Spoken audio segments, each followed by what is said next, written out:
Hello students, welcome back on the topic liberals, radicals and conservatives.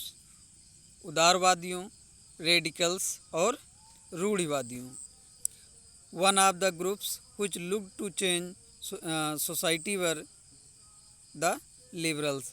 तो इन ग्रुपों में एक group था लिबरल्स जो ये चाहता था कि समाज में परिवर्तन हो. Liberals wanted a nation which tolerated और रिलीजन्स. तो लिबरल्स लोग ऐसे राष्ट्र को चाहते थे जिसमें सभी धर्म को समान वैल्यू दी जाए. We should remember that at this time European state usually discriminated in favour of one religion. तो हमें ये याद होगा कि जो उस समय यूरोपियन स्टेट थे वो विशेषकर जो है किसी एक रिलीजन के फेवर में होते थे. Or another Britain favoured the Church of England, और ब्रिटेन इंग्लैंड के चर्च के फेवर में था. Austria and Spain favoured the Catholic Church, और ऑस्ट्रिया और स्पेन ये कैथोलिक चर्च के फेवर में था. Liberals also oppose the uncontrolled power of dynastic rulers. तो लिबरल्स लोग डायनेस्टिक रूलर्स के जो असीमित शक्तियाँ थी उसका भी विरोध करते थे. They wanted to safeguard the rights of individuals against government. तो लिबरल्स लोग ये भी चाहते थे कि जो लोगों का अधिकार है वो सुरक्षित हो और सरकार उसका हनन न करे.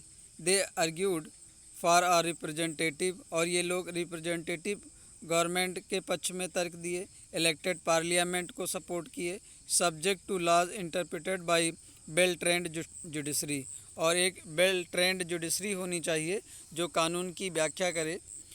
That was independent of rulers, जो शासकों के नियंत्रण से मुक्त हो, शासकों और ऑफिशियल्स के नियंत्रण से मुक्त हो. However they were not Democrats, लेकिन ये लिबरल्स लोग डेमोक्रेट्स नहीं थे, लोकतांत्रिक विचारधारा नहीं थी इनकी. They did not believe in universal adult franchise. तो ये यूनिवर्सल एडल्ट फ्रेंचाइज में बिलीव नहीं करते थे. ये सभी लोगों को वयस्क मताधिकार नहीं देना चाहते थे. That is the right of every citizen to vote. तो यूनिवर्सल एडल्ट फ्रेंचाइज क्या है? The right of every citizen to vote. तो प्रत्येक नागरिक को वोट देने का अधिकार है. They felt men of property mainly should have vote. तो ये लिबरल्स लोग यही सोचते थे कि जो संपत्तिधारी हैं उन्हीं को वोट देने का अधिकार हो.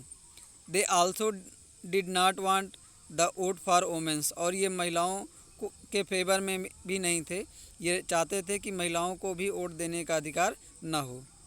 इन कंट्रास्ट, इसके just opposite, radicals wanted a nation in which government was based on majority of countries population. तो जो रेडिकल्स विचारधारा के लोग थे वो चाहते थे कि एक ऐसा राष्ट्र का निर्माण हो जहाँ पे जो सरकार है वो मेजॉरिटी ऑफ कंट्रीज पॉपुलेशन, तो देश की जो जनसंख्या है, जो जनसंख्या मेजॉरिटी में है, जिसका बहुमत है, जिसकी संख्या ज़्यादा है, उसकी सरकार हो.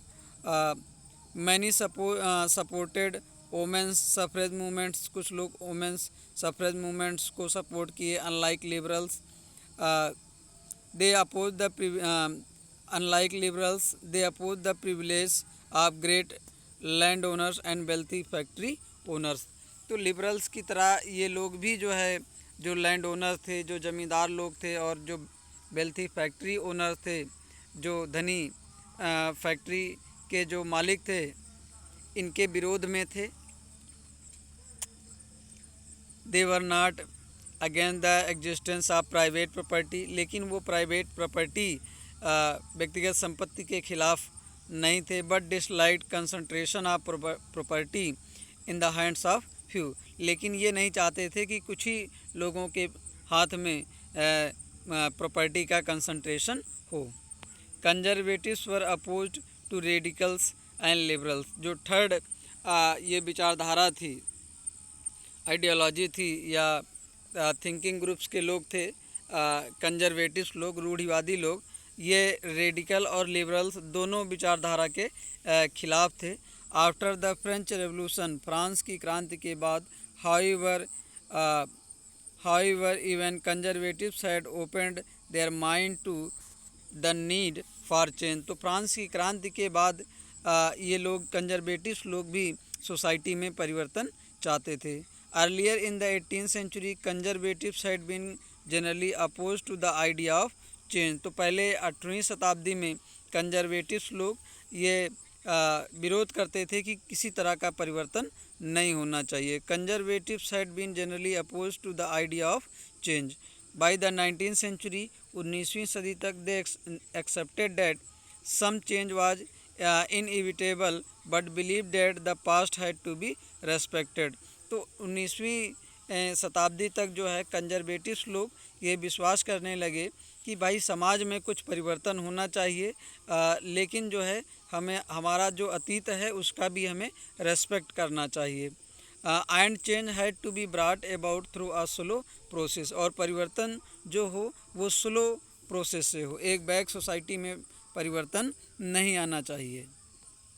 सच differing ideas about social change clashed during the social and political turmoil that followed the French Revolution. तो फ्रांस की क्रांति के बाद ये ग्रुप्स आपस में अपनी अपनी विचारधारा रख रहे थे और सोसाइटी में किस तरह की रूलिंग सिस्टम हो, सब अपना अपना विचार जाहिर कर रहे थे। तो ये तीन ग्रुप्स थे, रेडिकल्स और ये लिबरल्स और कंजर्वेटिव्स, ये सब अपना अपना तर्क दे रहे थे।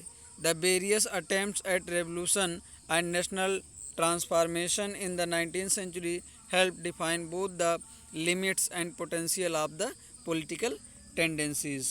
Thank you.